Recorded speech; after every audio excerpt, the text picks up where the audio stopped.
Welcome to the deep dive. And, well, here we are.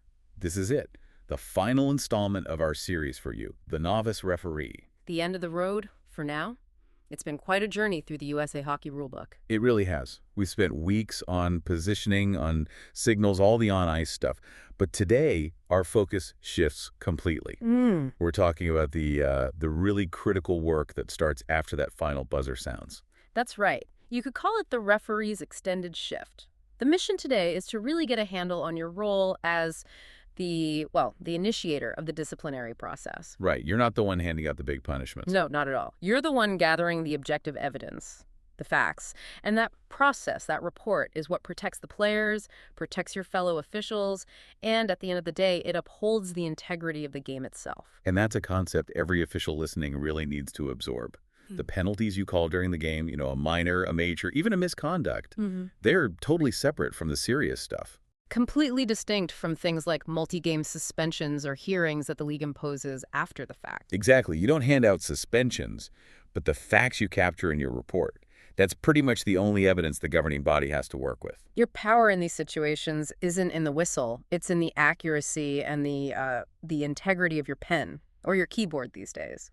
Okay, so let's unpack this. Okay. Let's start with the incidents that automatically kick off this whole supplementary action process. What are the most serious penalties that guarantee the clock keeps ticking after the game ends? We're really talking about the two big ones here. Game misconducts and, of course, match penalties. Let's start with the game misconduct. When you give that to a player or a coach, what happens in that immediate moment? So right away, they are suspended for the balance of that game. They're gone. Now, the team can put another player on the ice immediately, so the on-ice impact is minimal in that sense. But for that person, it's just the beginning. Just the beginning. They're out for the rest of that game, but the consequences are just getting started. So what is that automatic next step? I feel like this is a detail that a lot of novice refs might miss. The standard follow-up is an automatic suspension for that team's very next scheduled game. So one penalty really means they're out for 2 games, the rest of the current one, and all of the next one. Okay, but I think there's a wrinkle here, right? There is, and it's a huge one.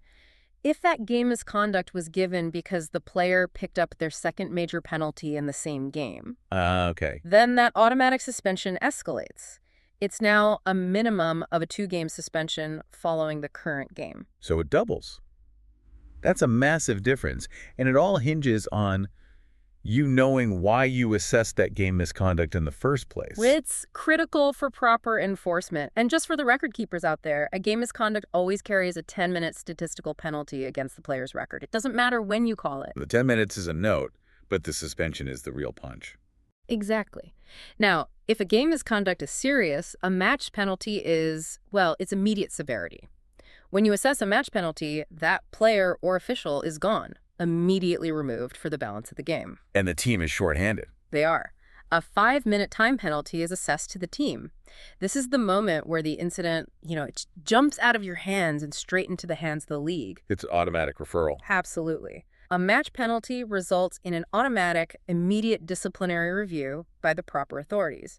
You, as the ref, are essentially flagging this incident for the highest level of scrutiny. And if the league does decide on further discipline, what's the baseline? The minimum suspension has to be 1 complete game. That's the floor.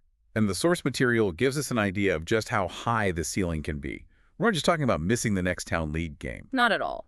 For example, if you assess a level 1 match penalty and the rulebook specifically calls out attempt to injure, the recommended suspension range from the standardized discipline policy is a very serious 6 to 10 games. 6 to 10 games.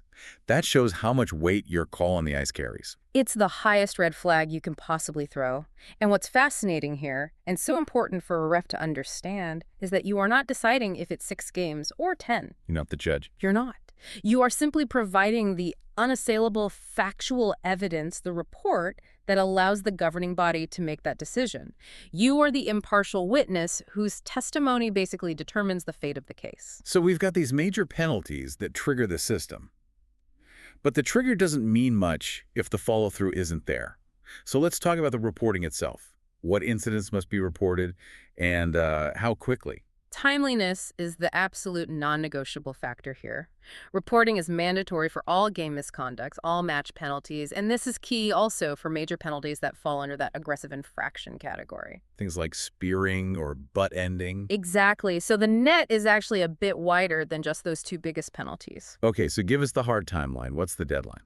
Officials are required, explicitly, to file an incident report no later than 24 hours following the conclusion of the game for any of those incidents. 24 hours. Wow. That sounds incredibly tight, especially for a novice referee. You know, you finish a late game on a Saturday, you're tired, you have a busy Sunday. Is there any wiggle room there? There really isn't, and if we connect this to the bigger picture, you can see why. That timely reporting is what ensures any suspension can be tracked and served correctly. Oh, I see. The rules define a game suspension as being for the next game that was already on the team's schedule. If you wait 48 hours to file your report, the league might not process it until after that next game has already been played. Which means the player might have played illegally. Precisely. It completely undermines the fairness of the competition and player safety. Late reporting defeats the entire purpose of the discipline. So it's about accountability. It is. The source material makes a great point on this. It says that with modern online reporting systems, it's, quote, not unreasonable for an official to find the 5 or 10 minutes needed to do this. So basically, get it done, even if it's from the parking lot on your phone before you drive home. That time investment is essential. It guarantees the integrity of the games that are coming next. Okay, this is the part I find really interesting. Turning a chaotic, high-emotion, fast-paced incident into this clean, professional narrative. It's a huge shift in mindset. It is. The report isn't your personal blog. It's more like a legal document. Right. The adrenaline's still pumping. You've just ejected a coach, and now you have to write something that sounds like it was filed by a completely dispassionate robot. That is the ultimate challenge of the post-game procedure, isn't it? Your report must be factual, timely, and limited strictly to what occurred. So filtering out any kind of personal judgment. You have to aggressively filter out speculation, opinion, or any emotional language. You can't use adverbs or adjectives that imply intent. For instance, you can't write, player X viciously elbowed player Y. Okay, what should you write? You write, player X delivered an elbow to the head area of player Y. The facts. The rule violation speaks for itself.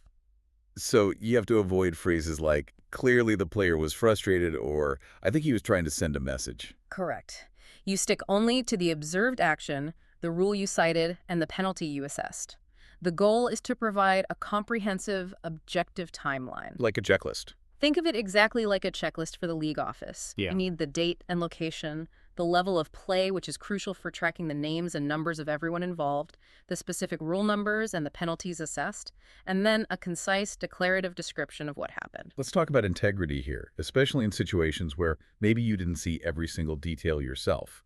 This raises a big question about things like hateful or discriminatory language. A match penalty infraction. Right.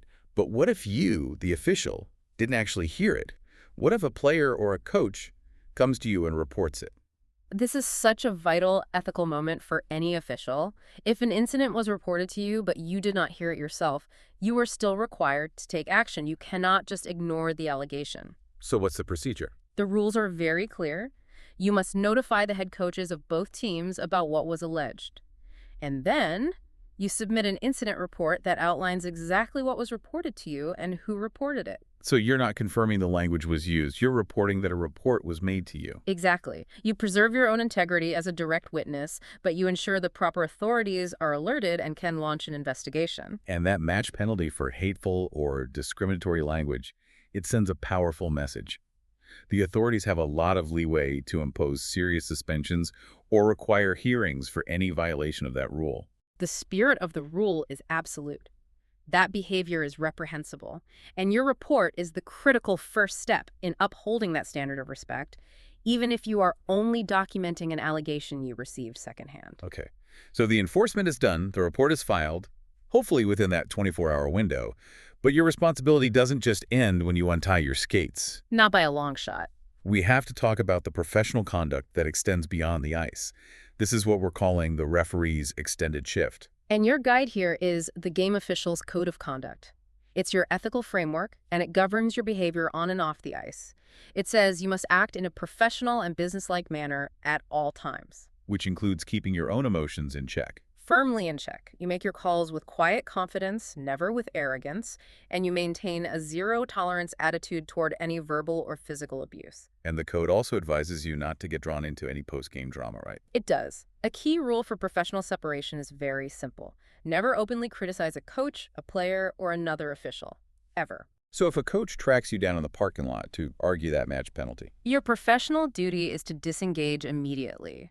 All communication about severe incidents has to go through the official channels. You do not get into an informal debate in the parking lot. It solves nothing and only undermines your authority. and that professional separation, it's so important that the rulebook even specifies how it applies to the people serving the suspensions. Oh, it is extremely specific. Rule 401C covers the whole suspension environment.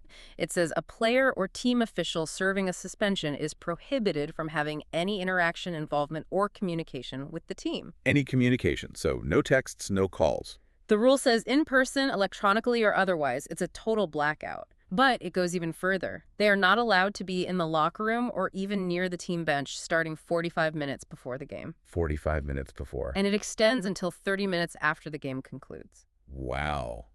That is a serious physical separation. What's the thinking behind that level of isolation? It's to make sure the suspension actually has teeth. The league needs to prevent a suspended coach from, coaching from the stands or influencing the team during those critical pregame and postgame periods. It reinforces that when you're suspended, you are truly gone. Exactly. And that detail reminds us, as officials, that the formal process you kickstarted with your report is a rigorous one. It demands strict compliance, and it demands professional distance from you. Your job is done once that report is filed. So as we wrap up this final deep dive, the main lesson for every novice referee listening is pretty clear. Your integrity isn't just about the whistle and your signals. It's about the pen and your report. They're twin pillars. Accurate enforcement on the ice and accurate reporting off the ice. That's what upholds safety and respect in the game. The Game Officials Code of Conduct says you must dedicate yourself to personal improvement and maintenance of officiating skills. And that means everything. The rule book, your mechanics, your fitness. It does, and that brings up, I think, a really important question for you to think about. How does ensuring your written reports are factual, timely, and totally unemotional, this reflection of cold, objective confidence, how does that reinforce the very sense of authority you want to project on the ice? It's all connected. It is. Down to the cadence of your penalty signals. The confidence in your actions on the ice really stems from the integrity of your documentation off of it. Mastering the rules means mastering the whole game, on the ice and off. Good luck applying these rules, and thank you for joining us on this deep dive journey. Now go get your gear ready. You're prepared.